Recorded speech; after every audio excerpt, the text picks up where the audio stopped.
Atau misalnya gini, saya sering ditanya kayak begini nih, Ustazah, saya ini ikutan arisan haji. Keluar nih Ustazah arisannya nih. Jadi saya pergi haji nih, tapi nanti saya harus bayar utang haji ini selama 10 tahun ke depan. Misalnya kayak begitu. Itu gimana nih Ustazah hukumnya? Ya kamu belum wajib haji, tapi kalau kamu haji ya boleh aja dan sah hajinya. Tapi belum wajib haji. Terus gimana Ustazah? Kalau belum wajib haji kayak begitu, saya berangkat haji apa enggak? Ya kalau kamu arisan kayak begitu ya berangkat aja. Takutnya kalau kamu pakai duitnya buat yang lain, malah akhirnya enggak berangkat haji. Kan begitu ya? Ya udah berangkat haji aja gitu. Daftar haji, insya Allah berangkat haji gitu kan. Tapi kalau saya ditanya, apakah Ustazah menyarankan kami untuk arisan haji? Enggak. Enggak, teman-teman.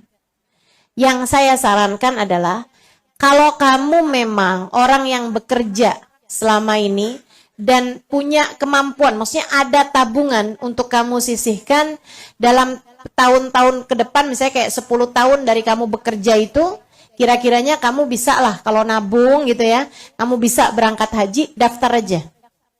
Kan daftar kan nggak harus langsung berangkat kan, gitu ya. Daftar kan mesti bayar sekian, gitu kan ya. Selebihnya kan kamu menunggu, nunggunya kan lama tuh. Nah sepanjang lama itu kamu nabung, yang sekiranya kalau datang waktunya haji nanti, kamu sudah punya cukup uang untuk memberangkatkan kamu berangkat pergi haji. Jelas Bu?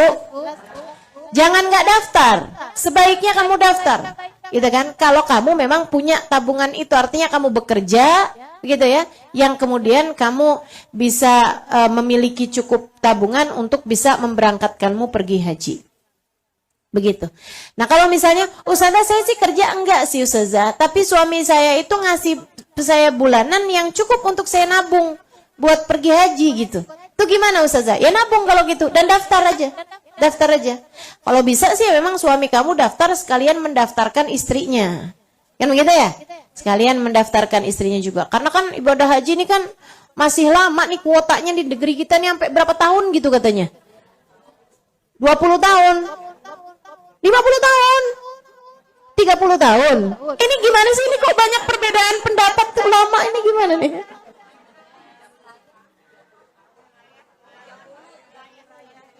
Oh tergantung wilayah. Oke baiklah. Nah itu ya, jadi memang sebaiknya memang harus segera mendaftarkan diri.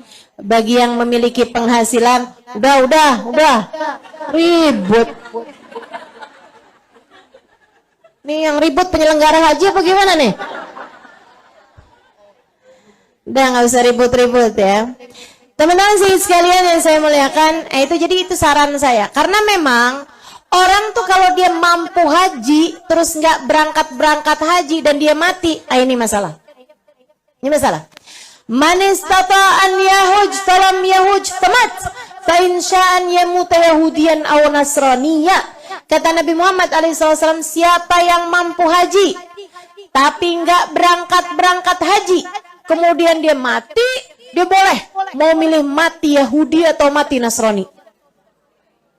Tapi kalau mati Islam nggak ada, kata Nabi. Kenapa gitu Rasul? Dia nggak kepengen berangkat pergi haji, berarti ada yang masalah sama imannya. Sebab orang Muslim, orang mukmin pasti kepengen berangkat pergi haji. Bukan begitu? Orang mukmin, orang Muslim pasti kepengen berangkat pergi haji. Dan bahkan orang Muslim, orang mukmin pasti selalu rindu untuk berangkat ke tanah suci. Meskipun saya menyarankan kalau kamu udah pernah berangkat pergi haji, ya walaupun kamu mampu, jangan bolak-balik haji mulu. Kesian yang ngantri. Betul, Bu? Kesian yang ngantri, tinggal dia mulu yang berangkat. Ya kan yang lain-lain juga pengen, biar kata dia duitnya banyak juga ya enggak? Nah itu kan banyakin kuotanya gitu. Makanya saya ibu sekalian, saya haji baru sekali gitu. Pengen berangkat lagi, pengen. Cuman saya jadi mikir gitu nih, saya kalau berangkat lagi apa jadi nggak ngurangin kuotanya orang nih. Gitu. Tiap mau berangkat haji saya kebayang ada nenek-nenek yang jadi nggak berangkat gara-gara saya. Karena kuotanya saya ambil gitu. Makanya sampai sekarang ya udah dah, biarin dulu aja dah. Sekali itu aja dah. Mudah-mudahan kok kapan-kapan waktu gitu kan. Mudah-mudahan sih harapannya sih tetap berangkat juga gitu. Entah kapan gitu ya. Baik, teman-teman sekalian yang saya muliakan tuh haji tuh. Kalau ada orang bisa berangkat haji tapi nggak mau pergi haji, kalau dia meninggal dunia, nah itu dia matinya boleh Yahudi atau Nasrani. Ustazah, kalau misalnya nih udah daftar haji tapi belum sampai masuk inian haji, dia udah meninggal dunia, kayak gitu juga nggak? Enggak, tentu aja. Itu yang tadi saya bilang tuh manisatan yahuj falam yahuj. Itu orang yang berkemampuan haji tapi enggak mau haji. Beda antara enggak mau haji dengan belum berangkat haji. Ya, kalau belum berangkat haji padahal ya pengen, mau, begitu kan ya? Nah, itu enggak termasuk. Udah daftar tapi emang belum datang waktunya gitu kan, belum datang panggilannya gitu, belum masuk kuotanya, nah itu enggak jadi masalah. Nih yang seperti ini diharapkan keluarganya nanti kalau ada yang bisa berangkat haji, nah itu nanti mencarikan badal untuk dia gitu. Nah membadalkan ini teman-teman, sebaiknya biar enggak mahal, itu mencarikan orang di sana aja. Untuk membadalkan hajinya dia, mukimin, orang yang memang tinggal di sana. Jadi kan nggak mahal, nggak pakai nyari ongkos di sini, gitu kan? Yang mahal kan tiketnya tuh, yang mahal juga kan visanya. Nah kalau misalnya nyari orang ngebadalin haji di sana itu nggak mahal-mahal amat gitu.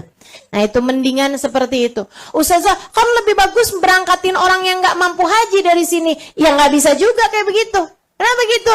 Karena yang namanya menghajikan badal atau membadalkan haji itu harus orang yang sudah pernah haji buat dirinya sendiri gitu.